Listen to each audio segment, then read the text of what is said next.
Il y a des moments où, inconsciemment, notre esprit décide de temporairement voyager. Voyager loin de notre corps. Dans ces moments d'absence, on est assailli de tous les côtés par des pensées qui, la plupart du temps, sont loin d'être positives, pour ma part du moins. Mais également par un vide absolu.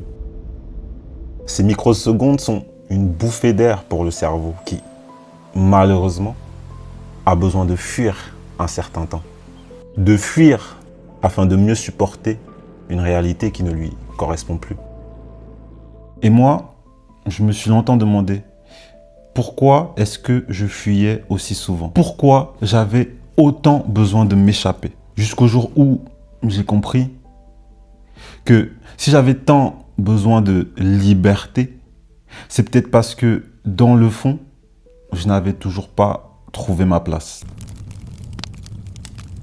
On est ce que l'on fait et pendant longtemps, j'ai fait ce que je n'étais pas. Il n'y a aucun mal à cela. L'important, c'est de s'éviter à soi-même, tout comme à son entourage, une crise de la quarantaine. Il est vrai qu'en tant que descendant d'immigrés, on peut souvent avoir l'impression d'avoir plus de droits que de devoirs. Il est aussi vrai qu'avoir une double culture peut présenter énormément d'avantages. Est-ce pour autant une chance? Quand pour les habitants du Sud, on vient du Nord, et pour ceux du Nord, on vient du Sud. Qui sommes-nous au final? Quel côté choisir? Comment trouver son équilibre? Parce que concrètement, ça ressemble à quoi vivre entre deux mondes? Ça ressemble à un sourire quand quelqu'un te demande d'où tu viens vraiment. Ça ressemble à choisir tes mots selon la pièce dans laquelle tu te trouves. Ça ressemble à ne jamais être totalement à ta place nulle part. Ni ici, ni là-bas. Toujours un peu de trop, toujours un peu pas assez. Et pendant longtemps, j'ai cru que c'était un problème à résoudre. Que je devais choisir, que je devais me fixer quelque part, appartenir à quelque chose de précis. Qu'on le veuille ou non, l'être humain est une créature sociale. Il n'y a qu'à voir ce qu'on est capable de faire, de bien ou de mal, pour des personnes avec lesquelles on a établi un lien. Tout ce que l'on fait est animé par une pulsion qui nous est propre, ce qui fait de nous des êtres très complexes. Mais nous devons, heureusement ou malheureusement, cohabiter. Si je veux survivre, il est dans mon intérêt de m'adapter, mais surtout de trouver un moyen d'être utile à la société. Mais utile à quelle société exactement? Celle qui a déjà tracé le chemin pour moi? Si on veut retracer une vie lambda dans ce monde, ça ressemble à quoi? T'arrives dans ce monde sans rien demander. On te met à l'école. On te dit que c'est important. On te dit que si tu travailles bien, tu auras un bon travail. Alors tu travailles. Tu finis tes études. Tu trouves un CDI.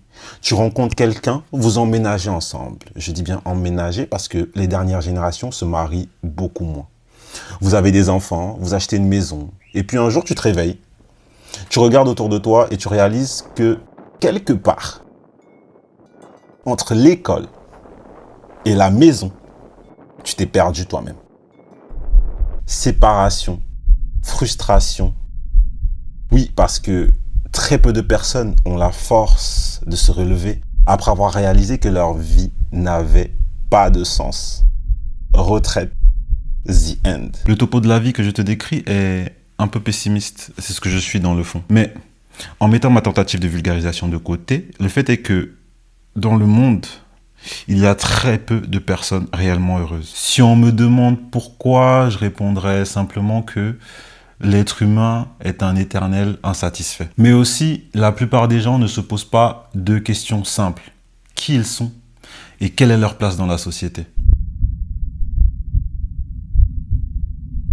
Ajoute à ça le combo, pression sociale, regard des autres, peur de l'échec, ça crée de nombreuses personnes qui abandonnent leurs rêves. Ce que je comprends en vrai. La quête de soi demande du temps, beaucoup de résilience et parfois même elle nécessite de se mettre à dos des personnes qui nous sont chères. Paradoxalement, il n'y a que comme ça qu'on trouve le bon équilibre.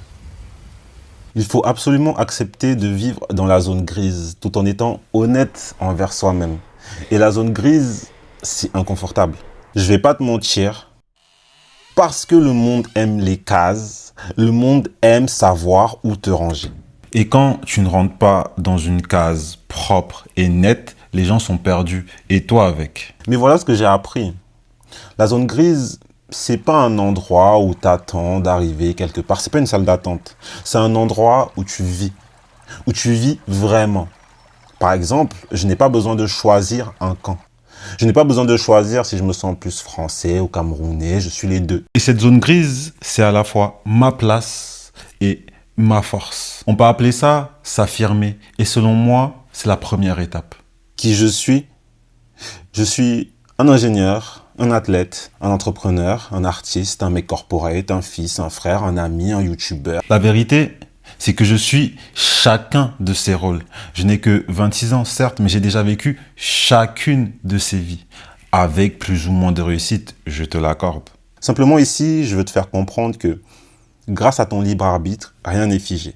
À condition d'avoir un plan, tu peux être ce que tu veux. Dans cette manifestation, il faut que tu gardes à l'esprit que ta place, tout comme ta vie, c'est à toi de la créer.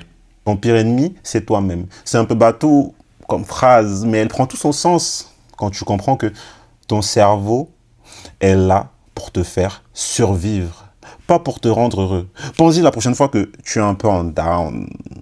Ça, c'est une note pour moi-même plus tard. Mène tes propres batailles parce que malheureusement, n'oubliez pas les gars, je suis pessimiste, tant que tu es en vie, tu dois te battre.